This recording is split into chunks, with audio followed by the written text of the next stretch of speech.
आवाज दे हौसलों को सोया है किस कदर, आवाज दे हौसलों को सोया है किस कदर, जांबाज है तू मचा दे गदर। जी हाँ मेरे कुंभ राशि के मित्रों, नमस्कार, सादर अभिनंदन आप सभी का हमारे चैनल चंद्र फैक्टर पर। मैं आपका होस्ट विनोद भारद्वाज स्वागत अभिनंदन करता हूँ।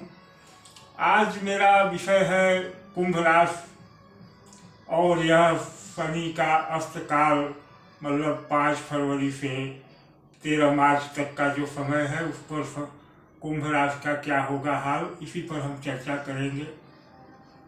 वैसे तो आप लोग देख ही रहे हैं यूट्यूब पर एक से एक ज्योतिषी हैं और सभी विद्वान हैं, तो उनकी बातों को आप लोग देख रहे हैं तो मेरी बातों को भी सुन लीजिए। मिल सकती है बहुत बड़ी कामयाबी, बहुत बड़ा लाभ, मगर रखना होगा एक सावधानी। वो क्या है मैं आप लोगों को बताऊंगा, जिससे कि आप वीडियो को ध्यान से देखकर समझकर लाभ उठाएं। तो चैनल पर नए हैं तो निवेदन है कि अभी तक अगर सब्सक्राइब नहीं किया है तो इस गरीब ज्योतिषी का भी चैनल सब्सक्राइब कर ले और वीडियो को लाइक और शेयर कर दे, जिससे कि चैनल की रीच बढ़े और मैं अच्छी बातें और ज्ञान की बातें आप तक पहुँचाता रहूँ। वीडियो शुरू करने से पहले मित्रों मैं एक चर्चा करना चाहता हूँ, 1 सेकेंड का। मेरा एक संस्थान है जो मेरे वीडियो पर आप बोर्ड देखते हैं, चंद्र विद्यापीठ। इस पीठ के माध्यम से मैं चंद्र की गतियों, उसकी गतिविधियों का अध्ययन करता हूँ और रिसर्च करता हूँ। क्योंकि चंद्रमा ही सभी योगों का कारण है। जो भी योग और जो योग होते हैं कुंडली में, वो चंद्रमा के द्वारा ही हमें प्राप्त होते हैं। चंद्रमा चूँकि हमारा मन है, चंद्रमा मन को जाता। यह संस्थान बहुत गरीब है और हम भी बहुत असमर्थ व्यक्ति हैं, तो आप लोगों से निवेदन है कि अगर आप कुछ सहयोग कर सकते हो तो इस संस्थान को सहयोग करें, जिससे कि आपकी सेवा में हम कुछ कर सकें। इस संस्थान के माध्यम से हम यंत्र का निर्माण करते हैं जो योग्य आचार्यों और पंडितों के जाप द्वारा सिद्ध किया जाता है। आप संलग्न वीडियो देख सकते हैं, हमारे यहाँ आचार्य जाप करते रहते हैं और यह यंत्र आप लोगों तक पहुँचाए जाते हैं। आइए चर्चा करते हैं कुंभ राशि का हाल।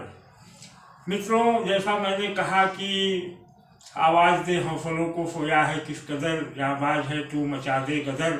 तो कुंभ राशि वालों, अब आपका वह समय आ गया है कि आप अपने हौसलों को आवाज़ देकर आगे बढ़े और आप संसार में अपनी प्रसिद्धि, अपना परिचय, अपने व्यक्तित्व को निखारें और लोगों को परिचय कराएं। क्यों? क्योंकि आप 17 जनवरी से जब शनि देव ने राशि परिवर्तन किया है, मकर से कुंभ में आए हैं, तो आप पर शनि की दूसरी साढ़े साथी प्रारंभ हो चुकी है। लेकिन इसके पहले जो साढ़े साथी का प्रथम चरण था, जब शनिदेव मकर राशि में अपनी ही राशि में थे, तो यह पीरियड अधिकांश कुंभ राशि वालों को बड़ा दुखदायी रहा होगा। उनको जिल्लतें उठानी पड़ी होंगी, उनको कर्जे लेने पड़े होंगे, उनके व्यवसाय में नुकसान हुआ होगा, व्यवसाय या नौकरी में स्थानांतरण हुआ होगा, व्यवसाय बंद भी हुआ होगा, नौकरी छूटी भी होगी। जो आपके आगे पीछे घूमते थे उन्होंने भी आपको आंखें दिखाई होंगी, ऐसा हुआ होगा। तो उस पीड़ा, उस जिल्लत से मुक्त होने का समय आ गया है। अब आप तरक्की करेंगे, आप उन्नति करेंगे, आपका नाम होगा, आपके पास धन आएगा। लेकिन आपको एक सावधानी भी बरतनी है। परंतु कैसे क्या होगा पहले हम उसकी बात कर लें। तो शनि देव अपनी प्रिय राशि मूल त्रिकोण राशि कुंभ में आ चुके हैं 17 जनवरी को।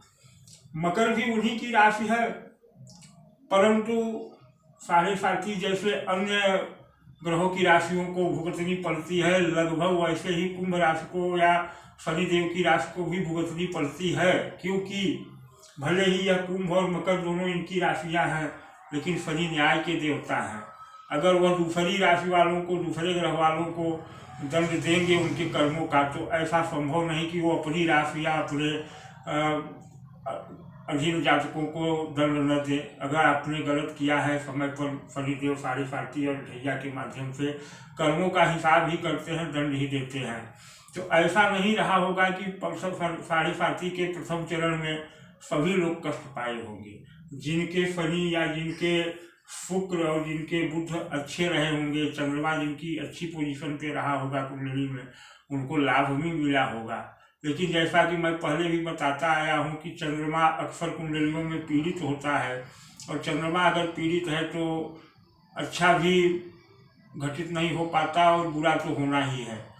तो अगर आप कुंभ राशि के हैं और आपने पिछली साढ़े साथी के प्रथम चरण में कष्ट पाया है, तो अब आपका समय आ गया है, क्योंकि शनि कुंभ राशि में आ गए हैं। और शनि का गुण है कि जहाँ बैठते हैं वहाँ वृद्धि करते हैं। यहाँ थे प्रथम चरण में व्यय भाव में, भले ही उनकी राशि थी लेकिन व्यय का उन्होंने वृद्धि कराई, और जब व्यय की वृद्धि कराई तो वहाँ से 7वीं दृष्टि ऋण भाव पर डाल करके ऋण भी बढ़ाया, समझ रहे हैं, और 8वीं 9वीं 10वीं डाल करके भाग्य से विच्छेदन भी कराया, और तीसरी दृष्टि यहाँ से 1 2 3 धन भाव पर डाल करके धन भी नष्ट कराया। मतलब यहाँ बैठ करके व्यय की वृद्धि की तो धन नष्ट होगा अचानक, निश्चित है। और यहाँ दृष्टि पड़ी तो रोग ऋण शत्रु का घर है, रोग भी बढ़ाया ऋण भी बढ़ाया, क्योंकि जब व्यय बढ़ेगा तो धन नष्ट होगा तो रोग तो बढ़ेगा, ऋण भी बढ़ेगा।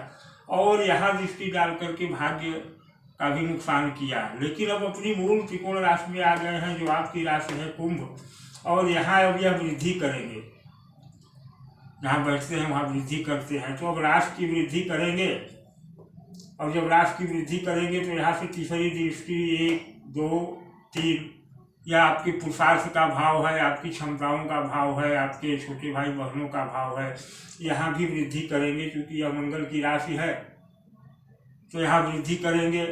फिर 7वीं दृष्टि डालेंगे आपकी पत्नी के हाउस पर, आपके पार्टनर के हाउस पर। यहाँ भी भले इनके ही पिता की सूर्य की राशि है, और सूर्य और शनि में कहा जाए तो दुश्मनी नहीं है, तटस्थ भाव है। शनि किसी को अपना दुश्मन नहीं मानते, तो इसलिए शनि न्याय के देवता हैं, तो अब यहाँ भी न्याय करेंगे।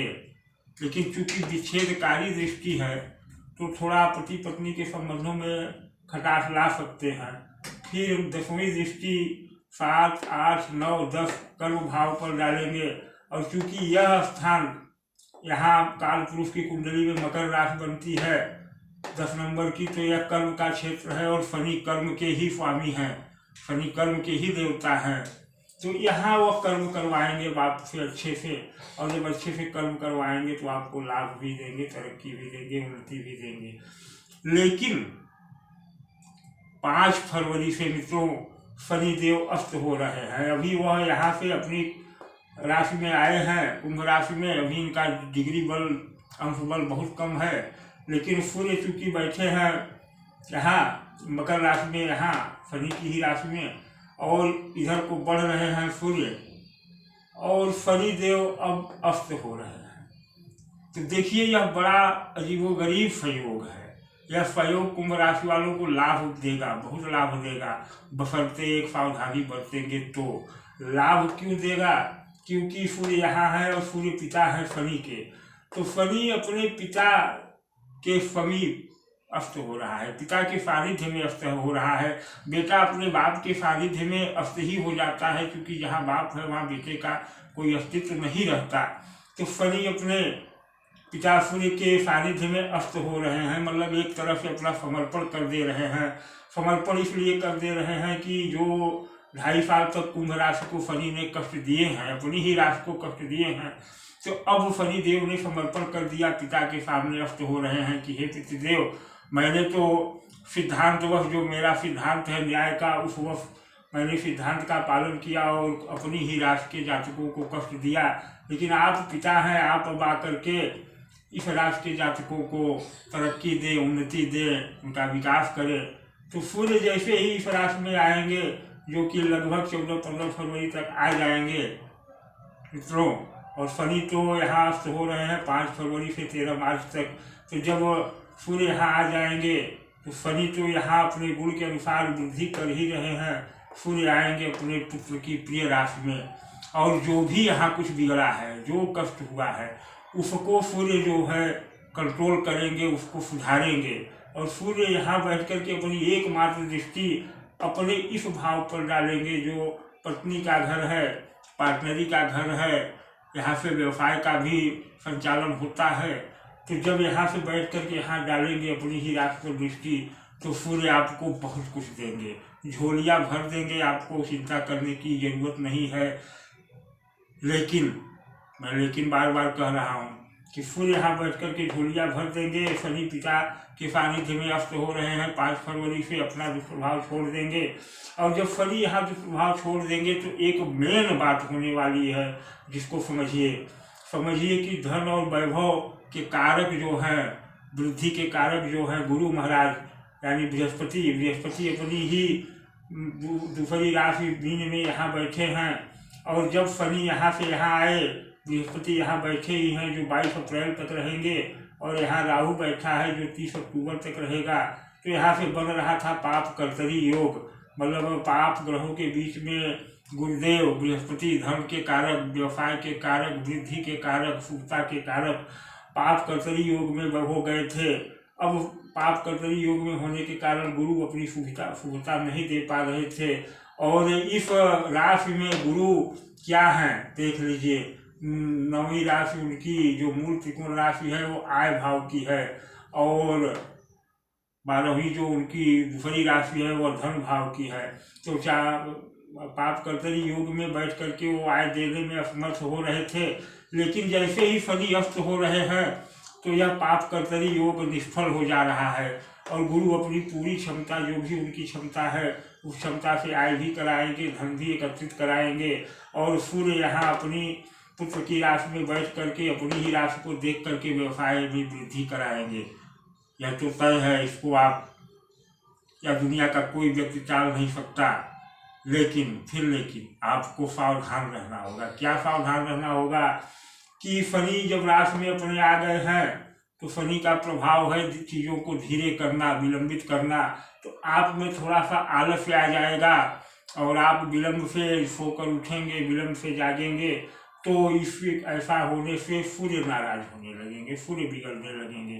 तो आपको एकमात्र सावधानी करनी है कि आप सूर्योदय के पहले उठ जाएं। सूर्य आपकी राशि में आ रहे हैं और उठ करके सूर्य की प्रार्थना करें, उसी तरह से जैसे एक पुत्र अपने पिता की प्रार्थना करता है।